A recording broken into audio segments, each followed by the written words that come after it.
un gobierno tiene que estar enterado y mapear estas cosas con anticipación. Por algo existe un sistema de gestión de desastres que tiene pues un CNPRED que debería estar monitoreando, ¿no es cierto?, las condiciones del clima y entendiendo además que tenemos un fenómeno recurrente. La tropicalización de la zona norte del Perú es evidente. Tengo dos invitados que creo que son importantes para analizar este tipo de problemática y que además hemos venido ya conversando con ellos a lo largo de estas semanas. Está Gilberto Romero, que es presidente del Consejo Directivo del PREDES con nosotros, y Juan Manuel Benítez, exministro de Agricultura. ¿Cómo están, caballeros? Muy buenos días, bienvenidos. Muy buenos días, gracias por la invitación. ¿Qué tal? ¿Cómo darle una respuesta al país en estos momentos, ¿no? Sobre algo que ya se venía advirtiendo con mucha anterioridad? O sea, a ver, se hablaba hasta la semana pasada de un eventual fenómeno del Niño, motivo por el cual se estaba haciendo ya un monitoreo. Hola, buen día. Y este continúa, sí. ¿Quién está? Ah, Gilberto, ¿cómo estás? Muy buenos días. Hola, hola. ¿Cómo estás, Gilberto? Te escuchamos. Sí. Hola, está Gilberto Romero, presidente del Consejo Directivo del PRES, y Juan Manuel Benítez. Juan Manuel, te preguntaba, o sea, ¿qué es lo que podríamos decirle al país sobre esta situación? Complicado dar una respuesta cuando tenemos una emergencia, ¿no? Los tiempos en los que hemos tenido calma no lo hemos usado eficientemente para haber solucionado problemas, y hoy día pues es complicado decirle a la gente, como lo que acabo de escuchar, testimonios en Lambayeque, en Tumbes, de desesperación y preocupación. Entonces voy a tratar digamos, de mirar un poco más allá de la emergencia por un momento para dar una respuesta. El Estado tiene un compromiso, tiene una obligación de proteger a sus ciudadanos y tiene que tomar las acciones, decisiones e inversiones para poder, digamos, hola, buenos prevenir. días. Sí, prevenir No, no este tipo. el señor está hablando, Juan Manuel Benítez está hablando, pero sí, no lo escucho. A ver, parece que se nos está ahí cruzando los audios, porque tenemos dos invitados que están a esta hora de la mañana programados. Estamos escuchando a Juan Manuel Benítez. Discúlpame, Juan Manuel, mientras conectamos a Gilberto Romero, que es presidente del Consejo Directivo del PRES, que está ahí tratando de conectarse. No sé si ya me escucha Gilberto. ¿Me escucha? Sí, bueno, vamos a tratar de recuperar la comunicación con él. Hola, hola. Sí. Entonces, ¿qué tal? Hola, Juan ¿Cómo Manuel. estás? ¿Cómo estás? Muy buenos días. Discúlpeme que esto es parte, obviamente, de las conexiones que tenemos. Exitosa. Estábamos escuchando a Juan Manuel Benítez, el ministro de Agricultura, sobre esta situación y cuál es la respuesta que le tiene que dar el Estado a estas regiones que se han visto afectadas. Juan Manuel, por favor, te pido que continúes. Sí, muchas gracias. Bueno, decía entonces que el Estado tiene esta obligación con sus ciudadanos y tiene que tomar las acciones, decisiones y inversiones, programar los recursos para tomar, digamos, tiene tres fases prácticamente cuando este tipo de fenómenos, ¿no? La parte de prevención, que es importantísima, preparar la infraestructura para mitigar los impactos de las lluvias en este caso, y es importante resaltar la palabra mitigar. No podemos hablar de eliminar, sino reducir los impactos, eso es importante también tenerlo claro. Luego, durante la emergencia, tener un plan de acción, ¿ok? O sea, haber tenido pues un equipo preparado, motobombas, por ejemplo, en este caso, enrocado para poder llevarlo rápidamente a ciertos lugares, maquinaria pesada, un equipo de respuesta para poder evacuar personas, es decir, eso es durante la emergencia. Y luego viene la reconstrucción.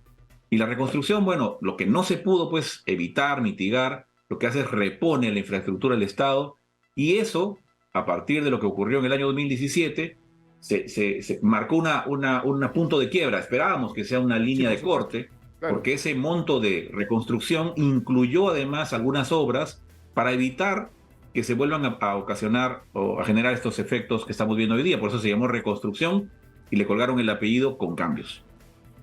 Claro. Hoy día, cuando uno analiza lo que está ocurriendo y vemos las cifras, lamentablemente me encuentro con que, si bien se reporta que de los 26.600 millones de soles que se programaron gastar en este tema, ya se devengaron casi 20.000, es decir, 75% ya se gastó, ya se ejecutó. ¿Cuánto de eso está hoy día en obras que están haciendo su trabajo? Aparentemente, por lo que estamos viendo, no las más importantes, porque vemos a Piura inundado, vemos a el Chiclayo con problemas, Lambayeque con problemas, y lo mismo en Tumbes. Y cuando reviso información para completar esta parte, y cuando reviso información respecto de los planes integrales, me encuentro con lo que acaba de decir efectivamente el corresponsal en Tumbes. Por ejemplo, el plan integral de Piura se aprobó recién en diciembre del año 2022. Entonces, si todavía el plan recién se aprueba, muy complicado que tengamos las obras prácticamente de inmediato. Sé que se han hecho algunas cosas, pero por lo menos la solución integral todavía no está, y es por esa la razón que estamos viendo hoy día que tenemos un gran problema de prevención, que ya no se hizo, y también estamos viendo un problema de acción durante la emergencia, que parece que tampoco tenemos muy claro cómo actuar.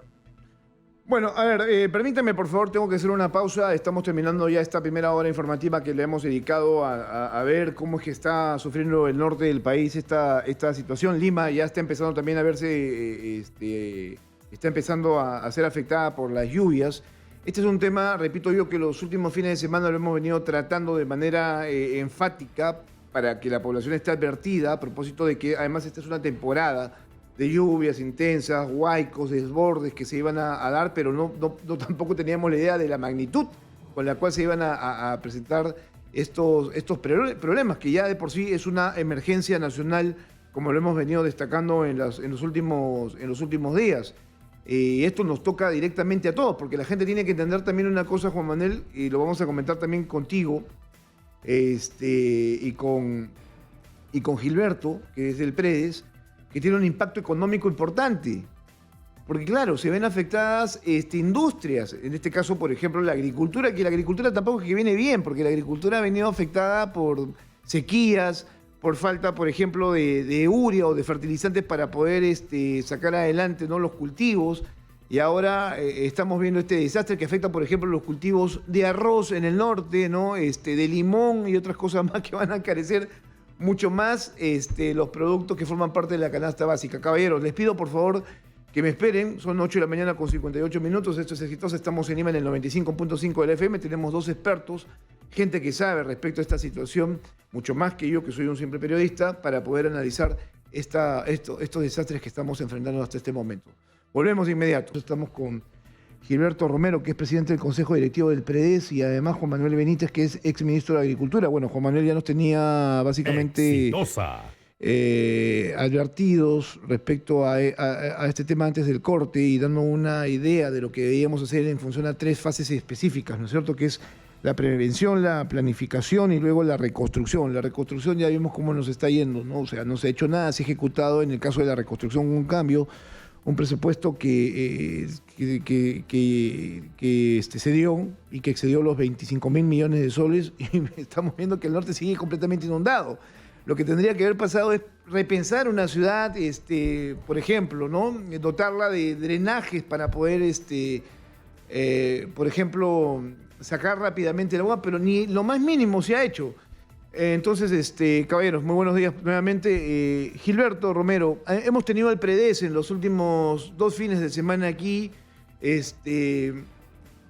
meditando, sobre todo conversando sobre aquello que se venía. Sin embargo, nadie ha prestado atención respecto a esta situación, porque lamentablemente también, y esto es reiterativo, somos un país reactivo. O sea, atendemos la situación cuando ya se presentó el problema. ¿Cómo estás, Gilberto? Buenos días. Bien, buenos días. Muchas gracias por tener la oportunidad de conversar sobre este tema tan importante para el país actualmente, pero también su proyección de desarrollo para el futuro. Bueno, el PREDES, ¿qué tanto advirtió este tema? ¿Qué tanto lo analizaron, lo comentaron y qué tanto pudieron ustedes, por ejemplo, tener una relación con aquellas personas que están tomando decisiones en el país en estos momentos? Bueno, nuestra institución es una asociación de profesionales especializados en gestión del riesgo de desastres desde 1983.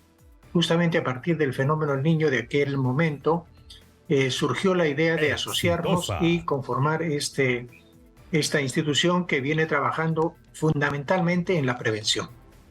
¿Qué es la prevención? La prevención es conocer cuáles son las causas que están generando las condiciones de vulnerabilidad y de riesgo para poder afectarlas, puesto que nuestro lema desde el inicio es que los desastres no son naturales. y cada vez se comprueba mucho más que los desastres no son naturales en la medida en que el proceso que sigue el desarrollo urbano, el desarrollo agrario, en general el desarrollo del país, presenta muchísima exposición a ser afectado con suma facilidad por fenómenos naturales. Las ciudades que vienen creciendo en forma caótica y desordenada, ocupando áreas de riesgo, son justamente los lugares donde las mayores afectaciones se van a producir. Y no es tanto por la magnitud o intensidad que tengan los fenómenos, que pueden ser fenómenos climáticos, también sismos, sino también sobre todo por la exposición y vulnerabilidad que tenemos o que hemos construido durante varias décadas y que en determinado momento nos cobra factura. Esas condiciones son las que nos corresponde como sociedad y como Estado afrontarlas de una manera progresiva y pensando en el largo plazo. La prevención justamente es eso, evitar que surjan nuevas condiciones, nuevos asentamientos humanos, nueva vivienda vulnerable y que empezar a reducir la vulnerabilidad de aquello que ya hemos acumulado con el tiempo. Está en la infraestructura vial también, los sistemas de agua y saneamiento, en fin, en todos los sectores del desarrollo. Gilberto, importante lo que señala, sin embargo, ¿qué tanto de eso se toma en cuenta por parte de las autoridades? Porque claro, esto es yo lo decía, ¿no es cierto? Es un círculo constante sobre el que nadie resuelve absolutamente nada. Exitosa. Cierto. Tenemos muchísimas brechas. El Sistema Nacional de Gestión del Riesgo de Desastres, creado en el año 2011, y que ya lleva, más de 10 años, muy poco es lo que se ha institucionalizado a lo largo y ancho del país. Muy poco se conoce, sobre todo en las zonas rurales, sobre el cambio de enfoque que el país ha adoptado para afrontar este tipo de situaciones. Y el nivel de organización es muy débil, por lo cual lo que nosotros denominamos la gobernanza del riesgo está sumamente frágil y no se puede entonces afrontar de una manera estructural, definitiva, el tema de los desastres. Actualmente los municipios que ya vienen debilitados, no solamente en el campo de los riesgos, sino en diversos roles y responsabilidades que tienen, han sido cambiados en términos de su personal. Es decir, nuevas administraciones han ingresado en enero y cada vez que hay un nuevo ingreso de autoridades y funcionarios, hay un bache mucho mayor que lo que normalmente hay, porque las nuevas autoridades no conocen el tema, han nombrado personal que muchas veces no tiene el perfil para el cargo, no hay una continuidad en las responsabilidades de gestión de riesgo y esto es una de las cosas que tenemos que corregir. Sí, claro, Gilberto, es que ese es un problema estructural del Estado peruano. Lamentablemente no tenemos políticas a futuro, eso se llama políticas de Estado, no políticas de gobierno. Lamentablemente aquí eso es lo que pasa de manera constante y es que cuando renovamos autoridades automáticamente se renueva todo el aparato y hay gente que no cumple con los requisitos que se necesitan para asumir determinada dirección. Entonces estamos viendo, pues por eso decía yo, estamos viendo lo que es el resultado de nuestras malas decisiones en algunos aspectos. Y como país tendríamos que tener esto ya como una constante. Sí sería bueno, Juan Manuel, antes de que nos fuéramos a la pausa, que reiteráramos exactamente qué es lo que tú tenías como concepto, ¿no es cierto?, en función a estos 3 enfoques que nos das, pero sobre todo hablar de algo que quedó pendiente antes de irnos a la pausa, que es el impacto que nos va a generar esto como país, porque claro, o sea, esto no lo teníamos mapeado, estábamos completamente centrados en todo este caos político, social y económico, ¿no?, que se venía dando. Sin embargo, no teníamos en el mapa cuál iba a ser la intensidad de estos fenómenos naturales que ahora nos están generando problemas y cuál va a ser el impacto para la economía en los próximos meses, porque ya con esto vamos a tener obviamente algún tipo de caída en las proyecciones que tenía, por ejemplo, el Banco Central de Reserva. Si es que queríamos crecer, esto obviamente va a generar lo contrario. Y bueno, Jesús, el decir no lo teníamos mapeado creo que cabe bien en este escenario que somos ciudadanos, que estamos dedicados a muchas cosas y no somos el gobierno, pero un gobierno tiene que estar enterado y mapear estas cosas con anticipación. Por algo existe un sistema de gestión de desastres que tiene pues un CNPRED que debería estar monitoreando, ¿no es cierto?, las condiciones del clima y entendiendo además que tenemos un fenómeno recurrente. La tropicalización de la zona norte del Perú es evidente. Ya los ciclos del fenómeno del Niño, que se hablaba antes de 20 años, 18 años, hoy día se están reduciendo, aparecen este tipo de fenómenos ahora, el calentamiento global está haciendo definitivamente también algunos estragos en el clima en general en el mundo. Entonces, cuando decimos no lo tenemos mapeado, creo que hay que pensar en qué debería haber hecho las autoridades. En ese sentido, para no hablar mucho de la prevención, porque este gobierno también es nuevo, lo que sí el impacto va a depender de la reacción que tenga el gobierno ahora. Me parece que en ese sentido tenemos una ventaja. El general Chávez, que es el ministro de Defensa, él estuvo durante la atención del fenómeno del Niño en el año 2017, estuvo conmigo en el COEN. Él estuvo como parte de INESI. Creo que es una persona que está... Perdón, él estaba a cargo del COEN en ese momento, como general en ejercicio todavía, ¿no es cierto? Y él es una persona que conoce bastante bien, luego fue incluso jefe del INDECI, conoce cómo atender ese tipo de emergencias y creo que debe tomar las medidas rápidas. ¿Cómo podemos mitigar impactos? Ya prevenirlas es imposible, pero ¿cómo mitigamos el impacto? Y ahí quiero ver un poquito a Lima, especialmente ahora, porque se viene para acá el efecto. Ya hemos visto lo que pasó en las quebradas de Chosica, en las quebradas de Guaycoloro. Eso ya lo tenemos identificado, lo que va a pasar en Lima. Entonces, necesitamos actuar rápido. Tenemos que limpiar los cauces de estas quebradas en lo que se pueda. Hay mucha gente que lanza escombros. Lo que nos queda del tiempo con maquinaria pesada, rápido hay que hacerlo. Poner bolsas de arena para proteger las viviendas que están más cerca a las quebradas, porque se van a desbordar, para que el cauce del río vaya por avenidas probablemente y salga directamente más abajo a una parte más baja hacia el río nuevamente. Igual en la zona norte, lo mismo, tenemos 2 quebradas importantes que posiblemente se activen en cualquier momento, que están en San Ildefonso y la quebrada León, que son quebradas muy grandes, quebradas donde además están pobladas, como bien ha dicho el señor del Predes, que lamentablemente ya no podemos retirar hoy día esa población de ahí. Entonces, ¿cómo mitigamos estos impactos? Es importantísimo para poder tener claro cuál va a ser el impacto, que veamos un plan de acción hoy de corto plazo, con un comando a la cabeza, creo yo que debería ser el ministro de Defensa, con las autoridades regionales y locales, distribuyendo recursos y tomando acción en los puntos críticos 24 horas al día. Yo me preocupo, ¿no? Y voy a ser muy, muy corto en este aspecto. O sea, esto no tendría que estar pasando. No tendríamos por qué actuar de manera reactiva respecto a esta situación, porque somos un país que enfrenta situaciones muy difíciles en el aspecto climático. Esto ya es recurrente, es de todos los años. Todos sabemos perfectamente lo que va a pasar. El asunto es qué tanto es lo que hacemos para que el impacto sea menor.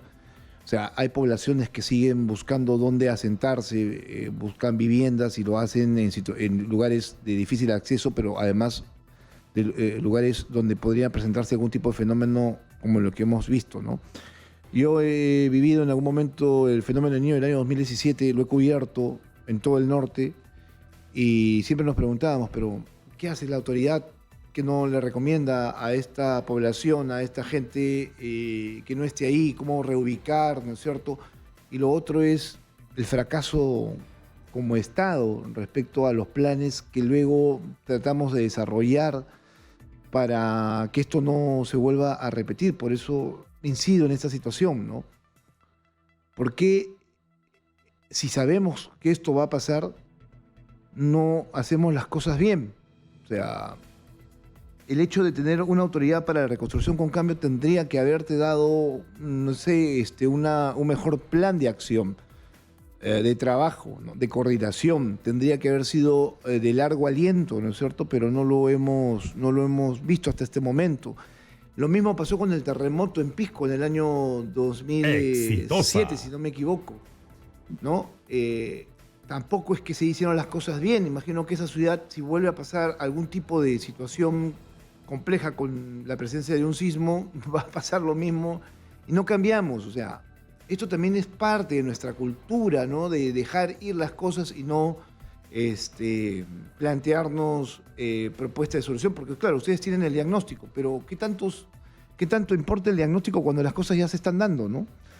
Gilberto, tras esta reflexión, ustedes, por ejemplo, yo tengo aquí, Sí. yo aquí tengo en mi poder los informes que ustedes me han venido dejando en las últimas semanas respecto no solamente al tema de las lluvias, sino a todos los fenómenos que se puedan presentar en el país, y son muchos, y es poco lo que se hace. En realidad, estamos tocando un tema que es de suma importancia para el futuro del país. El país no está considerando los riesgos en la planificación del desarrollo. Es decir, creo que es necesario revisar todo el enfoque, el planteamiento del desarrollo que tenemos del país con ojos o con una mirada de riesgos asociados a terremotos, porque somos un país sísmico, ¿no? Y no podemos seguir construyendo infraestructura, construyendo viviendas y todo tipo de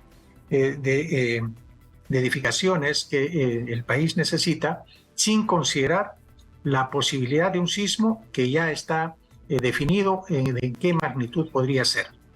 De otro lado, los eventos climáticos se vienen produciendo en gran intensidad, más caóticamente. La variabilidad climática se ha alterado debido al cambio climático. Fenómenos del el niño costero, el ciclón Yaku, etcétera, son eventos que nos están afectando con mucha menor periodicidad, ¿no? En ese sentido es lo que nosotros vemos, ¿no? Nosotros planteamos un desarrollo informado por el riesgo. No se puede dejar de considerar el riesgo como una variable imprescindible si queremos que el desarrollo sea sostenible y que no se nos caiga cada cierto número de años. Creo que no existe y debería existir una cultura institucional de riesgos. Es decir, las instituciones, quienes gobiernan el país, los diferentes sectores de todo nivel, nacional, regional y local, tienen que internalizar dentro de su cultura y transversalizar por todos los poros de la estructura del Estado y las políticas sectoriales el tema de los riesgos. En función de esto es que nosotros podemos proyectarnos con cierta seguridad de que nuestro desarrollo no se va a caer con el próximo fenómeno del Niño o con el próximo terremoto en Lima. Consideremos una cosa que no puedo dejar de mencionar. El año 1997-98, con el fenómeno del Niño, durante todo el año y cuando la temperatura ya permaneció elevada, la temperatura del mar, ¿no? Y esto comenzó en marzo y tuvimos verano durante toda la época de invierno. Si bien no teníamos lluvias y afectaciones todavía, porque estas empiezan recién en diciembre, sin embargo, ese incremento de la temperatura del mar hizo que las especies marinas que no están acostumbradas a esa temperatura se profundicen o huyan de este mar, digamos, caliente. Exitosa. ¿No? Tenemos una primera afectación en la pesca. Igualmente, la temperatura del mar, ¿no? Contagia, se podríamos decir entre comillas, la temperatura ambiental, ¿no? Y debido entonces al debilitamiento del anticiclón del Pacífico, tenemos un estacionamiento de los vientos y por tanto una temperatura del aire. ¿Qué efectos tuvo esto durante 1997-98, durante todo el año? La agricultura en la costa, en los valles de la costa, se afectó. Los camotes, las papas no tuberizaron. La producción de pecanas, de aceitunas, de los olivares de la costa se redujeron casi en un 90%. Esas son las afectaciones con una tropicalización del clima. Tenemos que considerar estas variables para poder proyectarnos de una manera más segura en el futuro, ¿no? Y no pensar que estos son fenómenos episódicos que se repiten cada cierto tiempo y que nosotros podemos seguir viviendo como antes. Las cosas están cambiando a nivel del clima y nos están afectando. Bien, caballero, muchas gracias por estar esta mañana aquí Hablemos claro, aquí en Exitosa creo que era importante tener sus puntos de vista respecto a esa situación y ya vemos nuevamente la reiteración constante, ¿no?, de los problemas que enfrentamos sobre la toma de decisiones y aquello que realmente debería ser importante para la discusión no es tomado en cuenta. Estábamos conversando con nuestros especialistas respecto al tema del cambio climático y los efectos que nos está generando esta situación en estos momentos.